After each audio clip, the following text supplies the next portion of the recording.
Hey everybody, this is Steve O'Reilly with SkinnyPost.com, and I am luckily joined today with Eric Wright of the Cleveland Browns. Eric is the starting cornerback for the Browns, and we're happy to have him on the site today. How you doing, Eric?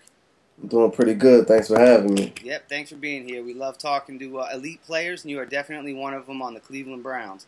Let's talk a little bit today about playing quarterback in the NFL and how week in and week out you prepare to go up against the best receivers, guys like, Chad Ochocinco and Andre Johnson. Physically, how do you get ready to prepare to go up against these players? Physically, I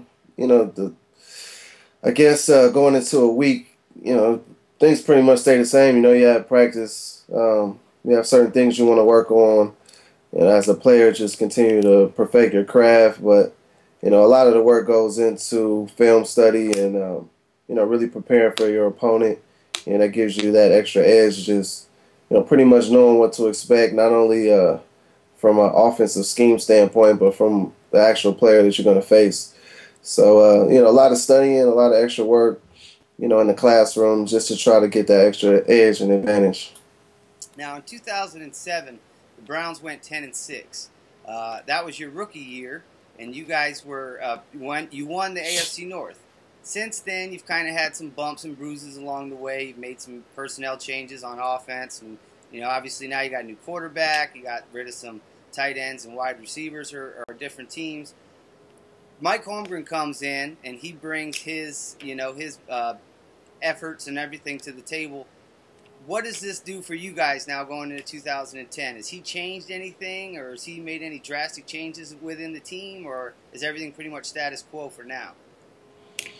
Well, at this point, it's still relatively early, and I haven't noticed any, drastic changes other than, obviously we made some moves during the off season, free agency, draft, which is typical, a typical off season for an NFL team. But, his presence is definitely felt. As a guy that has, extreme prestige and a guy that's had tremendous success in this league. So the respect is obviously there amongst, staff and players. And, everybody's really just expecting for him to kind of shake things up a little bit and add his perspective, to our situation and sort of, help us get to that next level. Now, you guys play in a division that, in my opinion, is one of the toughest in football. The Bengals showed last year that they're good. The Ravens are improving, and they got Anquan Bolden, and they're Flacco's playing good ball. The Steelers, we know what they can do. They're solid every year, especially defensively. What is it going to take, do you think, in 2010 to be able to compete with these heavyweights in your division? And I think we just need to play our game, man, play our ball. As far as executing our responsibilities and really executing the game plans, that the coaches put in front of us. We have great coaches. Rob Ryan is an excellent defensive coordinator, and I feel like, really defensively, specifically, if we can execute what he's asking us to do, it's pretty much no team that can beat us out there, man. Rob Ryan's mind is obviously him and his brother Rex, and he has that family ties. Obviously his father as well. Those guys are bright guys. So we definitely have some players that can shake things up and physically get the things done that he writes down and the schemes that he comes up with. So I think as a team we need to just focus internally and just execute our responsibilities. Right. It's a fine line, especially in the NFL. Games are won or lost with just the little things, and like you say, if you execute those, losses become wins rather quickly. Let's talk a little bit about the 2010 draft. You guys in the first round came out and took Joe Haden. I think it was a move a lot of people expected, but at the same time, that's the position that you play. In the NFL, competition is going to come every year. Somebody's going to be brought in to push you. So, that's nothing new for anybody.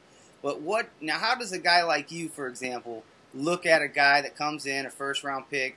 You want to help him out. You want to show him the NFL, but at the same time, you don't want him taking your job. So, how do you approach that? Is it more of a team mindset, or is it more of a business? I'm going to take care of me, and that's it. Walk us through that. Well, when I came out of high school. I went to USC.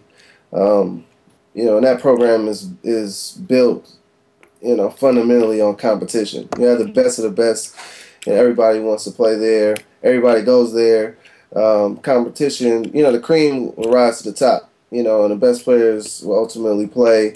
And it just makes everybody better in general. So that's just what I've known and what I've come up under. So, with Joe coming in, he's a young guy, has a lot of talent, had obviously played, national championships with Florida and has done well in his college career. Somebody that has, a lot of potential. So me being a little bit older and was able to start as a rookie and gain that experience and pretty much go through what he's getting ready to go through. I'm there to try to help his transition, be that much faster. So for me, I'm just trying to help him as much as possible because the better he gets, the more he's going to push everybody, and the more our unit is going to be that much better. So, it as much as it's a team philosophy, it's still a selfish philosophy because I want him to get as good as possible so he can push me and the rest of the unit, and I'm in turn going to get better. And, that's just the way it goes. So, you love that competition just because it makes everybody better. It's healthy. Right. Now, last year I noticed a lot of sports pundits, a lot of different places were talking about you personally seem to show a lot of improvement toward the end of the year. I heard a lot of commentators when I was watching games talking about that you were playing at a high level, and as the season progressed, you were doing better and better week in and week out. Is there anything that you could share with us that you did differently as the year went on, or did you just feel more comfortable, or were you prepared better, or will you get healthier? I mean, was there anything that you can point to that really got you to playing better ball at the end of the year? Um, personally, I just felt like I kept doing, what I knew I could do, and that's just, studying, focusing, and week in and week out and playing my game. I don't think that I got any better throughout the season. I felt like I was playing at a high level since the very first game. But the one thing that did change is that we started to win at the end of the year, and that makes anybody and everybody look better when you're playing well and your team is actually, producing W's. So, maybe that made a difference, but really I just felt like I was doing the same thing I was doing all year. Right. Now, let's talk a little bit about Montario Hardesty. You've had a little bit be able to look at him a little bit. He's a physical guy. He loves to pound the rock between the tackles. He brings that mentality, to the team of that little smash mouth football. Does that kind of light a fire with you guys when you see a guy that's a bruiser coming in, who's going to be pounding that ball up in there and kind of bringing a little swagger to the backfield? Oh yeah, definitely. And I was able to watch him in college as well.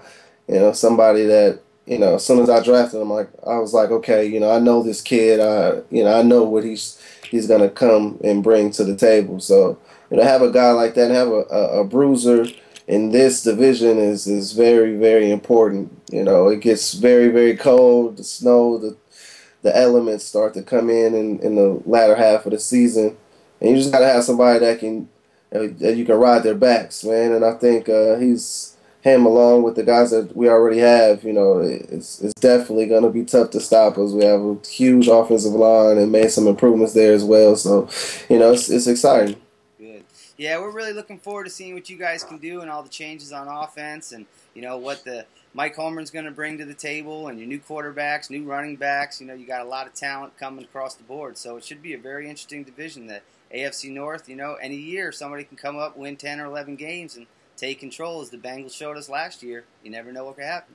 Definitely. Well, Eric, we want to thank you so much for coming on SkinnyPost.com today and chatting with us about the Cleveland Browns and the upcoming season. We wish you the best of luck, and we'll be watching you on Sundays doing your thing. Best of luck to you, and thanks for being here. All right, thanks again. This is Steve O'Reilly. That's Eric Wright, and we're bringing you the Skinny 24/7.